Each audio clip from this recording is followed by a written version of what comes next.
Welcome back to SIBO TV, where we interview awesome people and inspire change. Today, I am over the moon to be chatting with Great British Bake Off star Briony May. Briony first came to the public's attention when she took part in the 2018 series of Bake Off, where after 9 stressful weeks in the tent, she made it to the semi-finals. Briony's humour and warmth, coupled with her resilience and ingenuity, saw her become a firm favourite with the audience.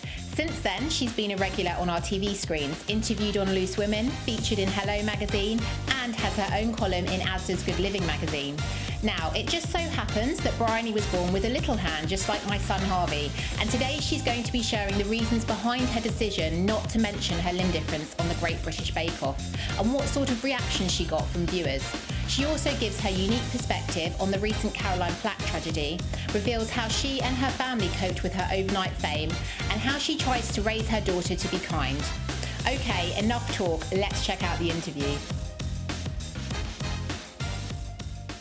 Hi Briony, thank you so much for being here today. It's a pleasure, thanks for having me. Absolutely, no, pleasure is all mine. Firstly, massive congratulations on the success from the Bake Off. Absolutely amazing experience, I'm sure. Can you tell us a bit about what it was like to be part of such a popular show? It was amazing. I just had the best time. It was stressful and ridiculous and wonderful and crazy, but just everything that I wanted it to be, it was. I mean, what was it that inspired you to go on the show in the first place? Really was very much on a whim. I just randomly applied after the semi-finals the year before mine and never thought I'd hear anything back. So when I started getting phone calls from London, I assumed it was, PPI or something like that, and didn't answer. And then when I did listen to my answer phone messages, it was like, it's Bake Off. Could you give us a call back? I was like, oh my gosh. So I called back and they were like, oh, we were just about to give up on you. Oh gosh, that's bonkers. And then over the next 6 months, there was lots of auditions and chats and all sorts. And then, I still don't really believe that I got on. Did you mention your hand difference when you initially applied? I did. I put it on my application. There was sort of a thing right at the end that said, do you have a disability? And to be honest, pre-Bake Off, I very rarely used that word, disability, because my mum really didn't like that word because of all the negative connotations that come along with it. And she's always said to me, but you're not disabled. You can do everything that everyone else can. So I wrote on the form, just, I don't have any fingers on my left hand, but it was quite a sort of throwaway comment. It was never, throughout the audition process, it was never a sort of a big deal. But I know that you personally made a conscious effort or decision even not to mention or have your hand addressed in the show. What was the thinking behind that?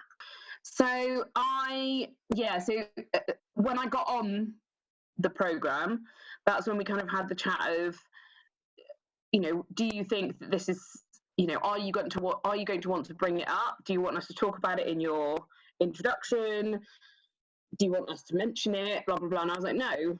Do you want any special equipment? I was like, no, I just want to be another baker. I don't want any special treatment. I don't want, because I've never needed it and never done that throughout my life. I've just figured it out, as I go along. So for me, it wasn't necessarily to prove a point, but that was kind of an added bonus that it did prove a point for lots of people. Some viewers didn't even notice for like weeks. And No.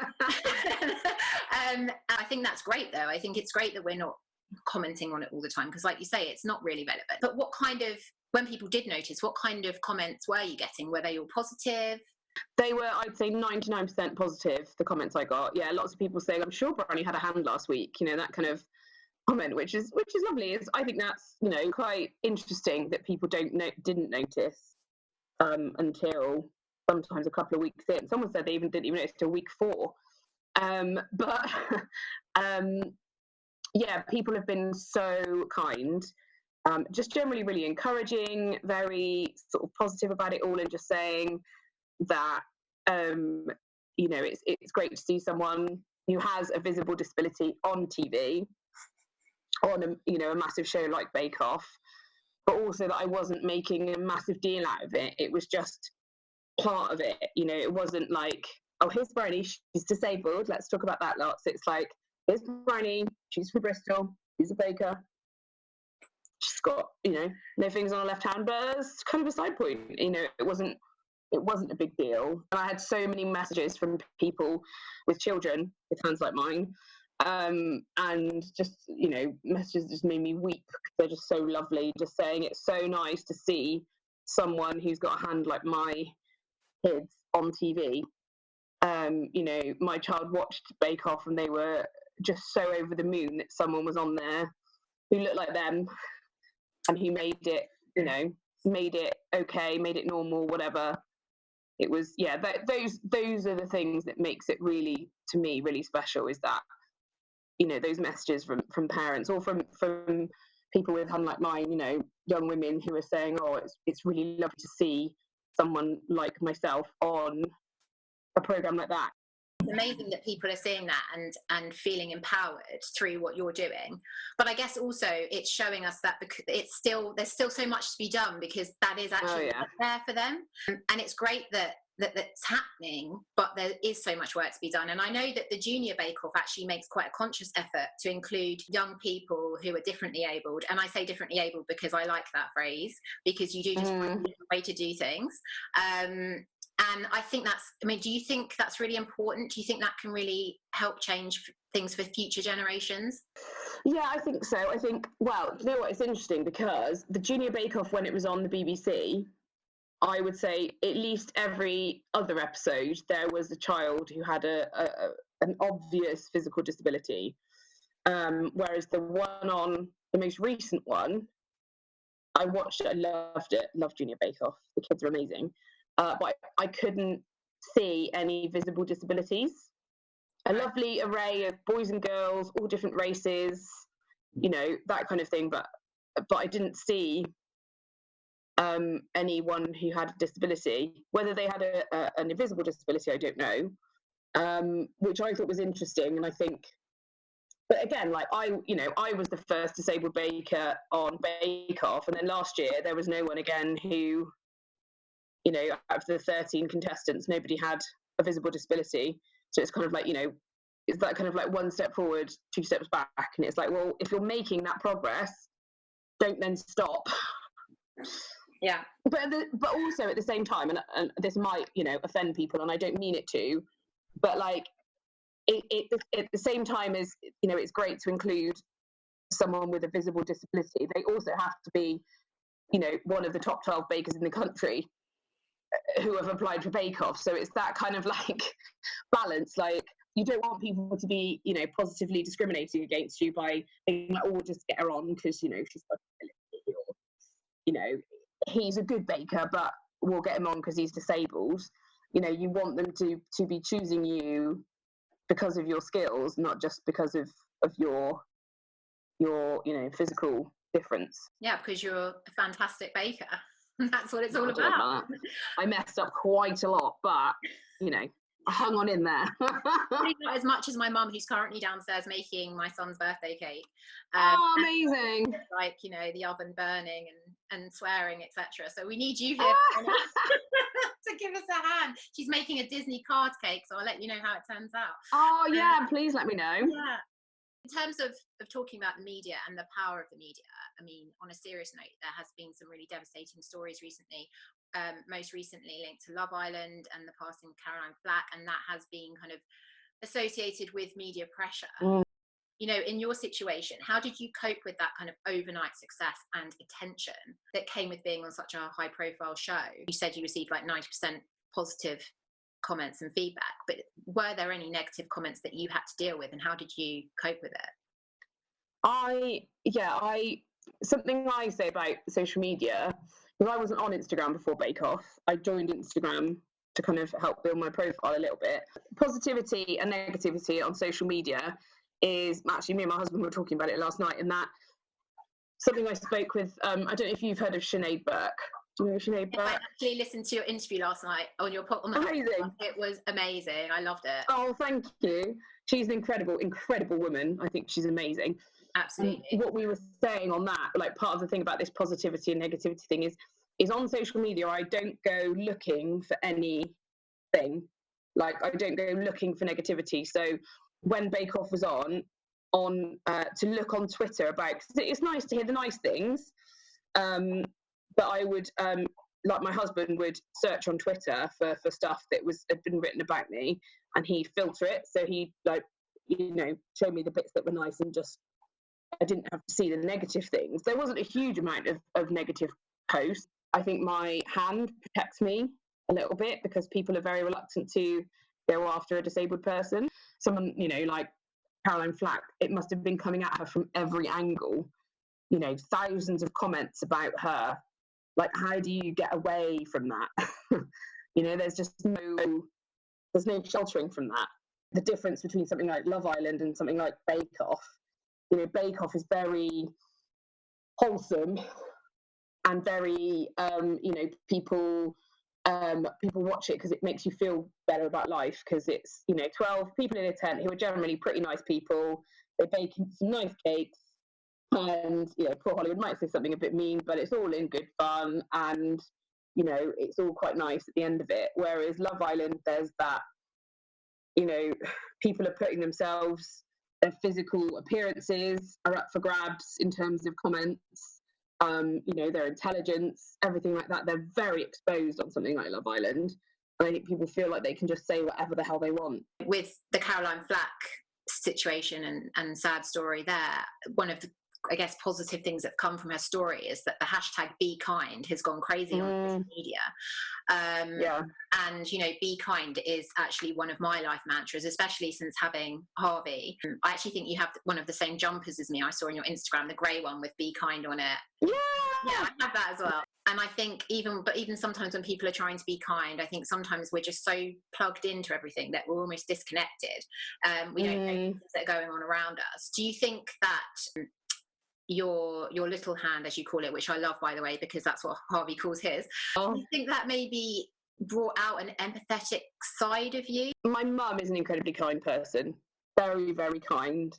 She's lovely. My nan's the same. She's lovely, very generous, kind souls. And I think a lot of it you learn from your influences, your upbringing. So for me, I saw how my mum treated people, and how my dad's a nice guy as well.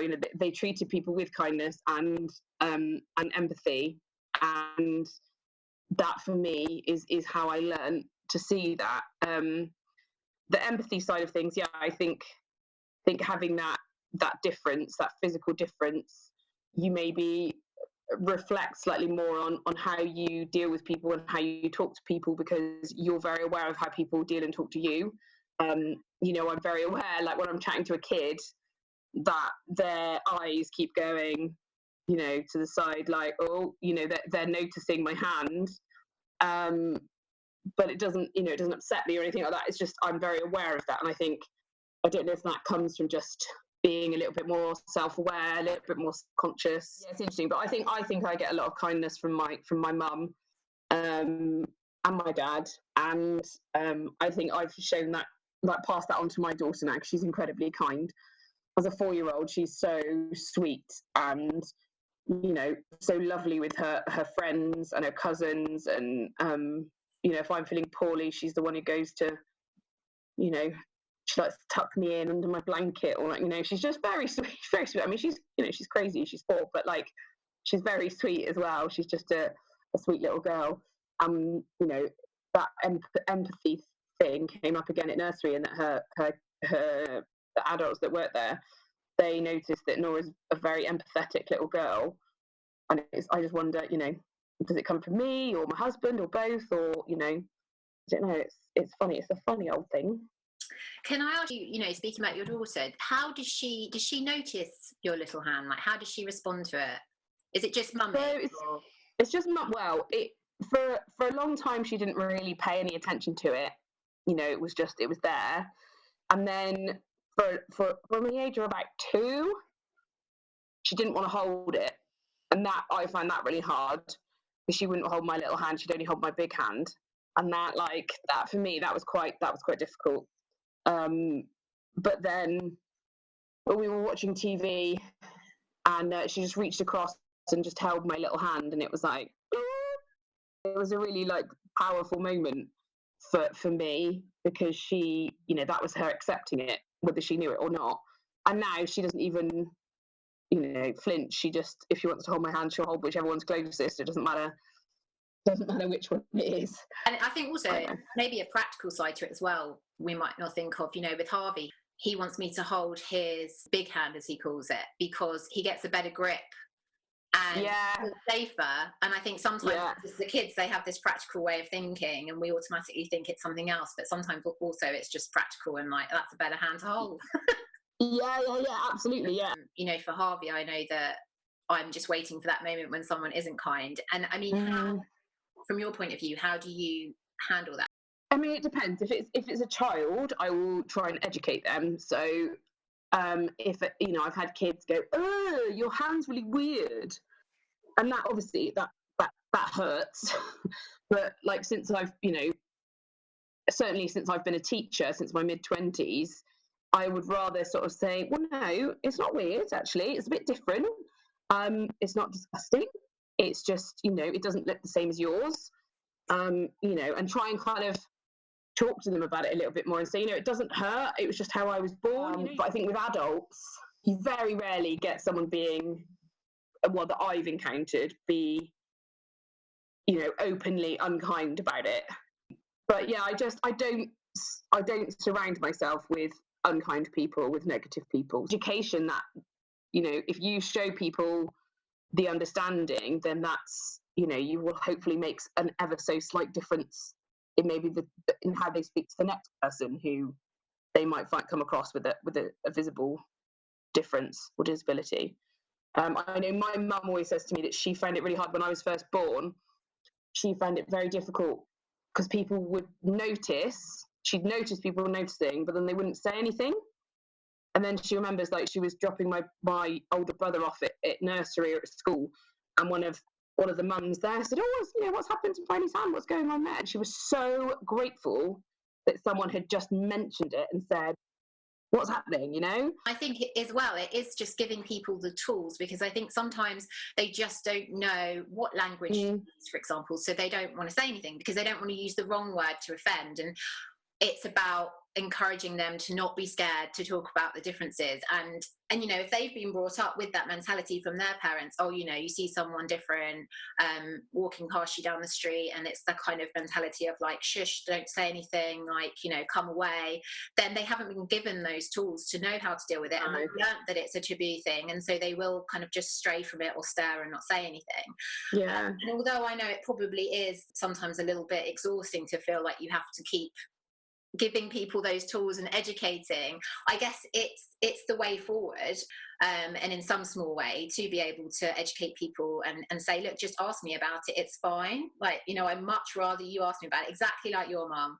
I'd much rather we have a dialogue and you use the wrong word and we just laugh about it than it's there, you know. And I think that some people are just scared.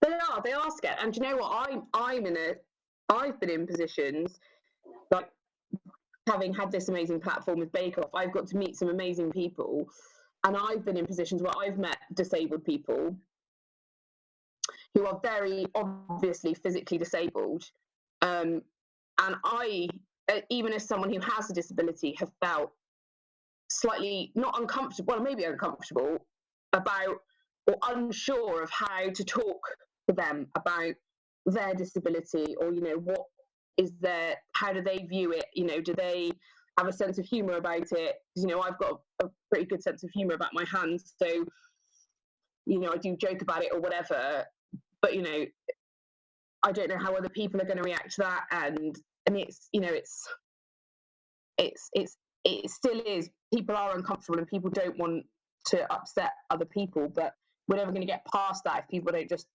bite the bullet and go for it. Because you are a very positive person, you seem a very positive person, like you're a go-getter. Is that to do with how your mum raised you? Definitely, yeah. So my mum, you know, from a very young age, if there was anything I couldn't do, she'd say, "We'll find a way around it, you know, we'll work it out together." So when I couldn't tie my shoelaces, we figured it out together. When I, was going to ride a bike, we figured it out, together as a family or with my mum or whatever.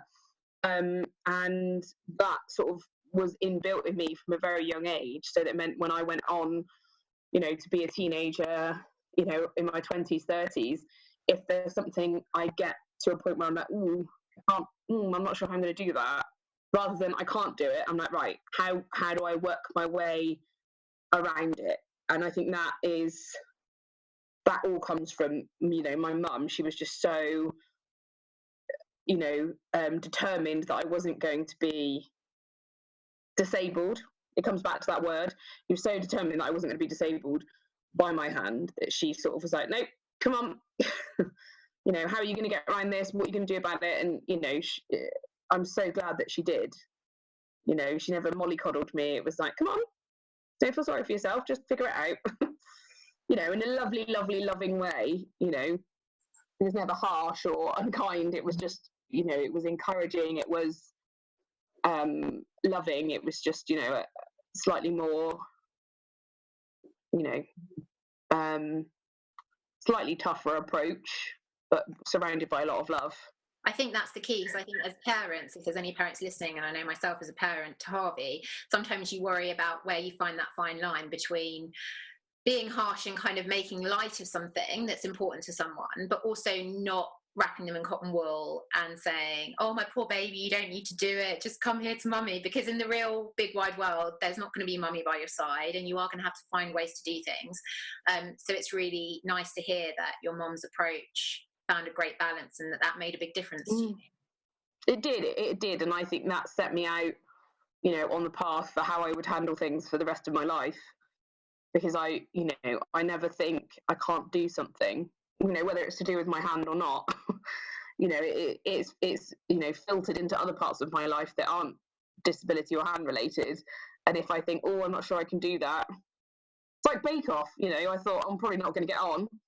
I'll send off the application anyway, because you never know. And then, it happened. So it just goes to show, you've just got to give it a try and see. Absolutely. So is there anything that you do struggle to do, or that was particularly difficult for you to figure out?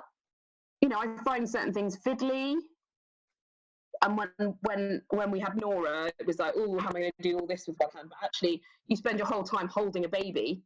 So actually having 30 years of just using my right hand for a lot of things gave me quite a lot of practice. But, I was actually a lot more dexterous than a lot of mums who had two hands, because I was like, what's the big deal? Like, it's just, like I said, finding those slightly different ways of doing it.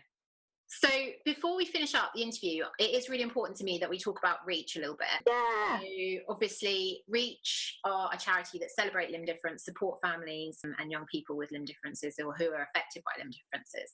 I joined about a year after having Harvey, and they were a huge support to me and my family. We just absolutely love the annual family meetups that they do, family weekends. What was your involvement with Reach, and how did they help you? Oh, they were just amazing. So yeah, I remember so my mum joined Reach, my mum and my dad, when I was a couple of years old maybe. And yeah, we went to the annual gatherings, and mum made friends with parents in similar situations, which for her I think was really important. This is in the days before social media, before email, before anything like that. So for her to be able to be in contact with mums who were going through the same thing was really important. And they did wonderful things for me, like give me a recorder, an adapted recorder. So my mum wasn't entirely thrilled that I got the recorder, but so it had all these like wires on it, which meant that I could play it with my hand, with one hand. So that was really amazing that they did that for me. Being able to be in contact with other kids who had who were in the same sort of situation as me, again, pre social media, internet, whatever. And there was no one on TV with a physical disability at that time at all, I don't think. So it was good to meet other people who were in the same position. And it was just an incredible support, I think, for my mum. She struggled after I was born. She was really sad or depressed for a long time. because she felt like it was her fault. She felt guilty, you know, when I was born, she asked them to put me back in so my fingers could grow. Like, she still feels guilty now, and I'm 35, and I'm like, Mum, never feel guilty, because I wouldn't choose to have a hand now, a normal hand. I think even from the age of about sort of, you know, early 20s, it was like, well, this is my hand, so why would I want anything different? I always think, you know, your difference, it makes you you, and it also gave you the motivation to succeed in something that without it, perhaps you wouldn't have achieved. Yeah. So it's interesting that you say that you wouldn't change it, and it's lovely, because I think everybody that I've asked has said the same and said, you know, my difference is actually, I don't know if I'd be where I am without it. Yeah, absolutely. And well, that's very true. I don't know, you know, my life could have taken a very different path. I don't know if I would be as determined, you know, maybe I wouldn't be as lots of different things without my hand. And it makes me special. And I like that. For me, having Harvey, I suppose it did just bring out that empathetic side of me and just open me up more to differences and other people, how they're feeling. And I like to think I was like that before, but even more so. And his differences brought out the best in me. And I think it gives him such an awesome problem-solving mind. I think he just figures stuff out in such amazing ways that I can't even figure out. And I'm like, okay, I'm like, oh, let me show you how to do that. I think I can figure this out. And he's like, no, this is Bella. And I'm like, oh my God, that is Bella. So yeah, I wouldn't change him for the world either.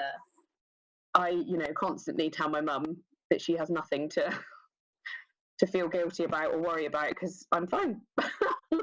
To finish off, I'm sure there are a lot of young people, Reach members or not, who are watching. Would there be any kind of one piece of advice that you would give them if perhaps they are struggling a little bit with self-acceptance or figuring things out? Yeah, for me, I've only really come to fully accept my hand and what it is to me in the last maybe 2 or 3 years.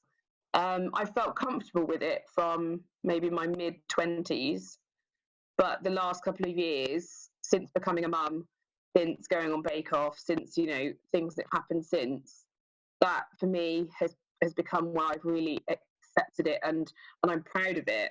And I think that self-acceptance, you can't force it, and it will come. You know, don't beat yourself up if you're not self-confident and you don't accept your difference, whatever that is. You know, just try and work towards, you know, maybe achieving it at some point, but don't beat yourself up if it's not there at the minute. And I think it comes at different times for different people. So, you know, just, and look, surround yourself with positivity and people who fully accept you and love you as you are, because that does rub off. I think that kind of, like, you know, all my friends and my family, they're so wonderful and so encouraging in every which way, but I think, you know, after a while that rubs off on you and you're like, oh, okay, yeah, okay, maybe I can do this, or I am all right. And, you know, and if you're on things like social media, follow people who only bring positive and influences into your life, and people who are, you know, who are lights. Well, on that note, thank you so much for speaking with us today. I've just had such a great time chatting. So is there anything that you've got coming up next that we can see you on? What's next for you? So I'm on Food Unwrapped on Channel 4, presenting with that. So that's the new series has started. So it's on a Monday at 8:30. I'm not in every episode because there's like 7 presenters, so I'm in one in every 3 episodes, I think, something like that. And lots of food festivals over the summer. You know, my Instagram, which is Briony May Bakes, you know, I do a lot of stuff on there. Need to get sharing some recipes again. Going to get my YouTube channel. I've got my YouTube channel, so start getting some more videos up on there. So yeah, lots going on. Amazing, and hopefully we might see you at a Reach event in the future. Definitely, yes. I'm back in touch with Reach now, so I will 100% be at an event in the future, hoping this year. Woohoo! Can't wait. Thank you so much, Briony. Thanks so much. Thank you, Briony. Bye. Bye. I could have chatted to Briony all day. She is such a genuinely lovely lady and full of so much positivity. But remember, she's been on a journey to get where she is now. And as she said, don't worry if your self-confidence isn't quite there at the moment. What's important is that you take small steps each day towards your own goals. If you enjoyed tuning in today, then please subscribe, follow us on Instagram, share this video, do whatever it is you need to do to make sure you don't miss out on future episodes. All there is left to say is thank you for being here, because just by being here, you're helping inspire change. So round of applause for you. Until next time, guys.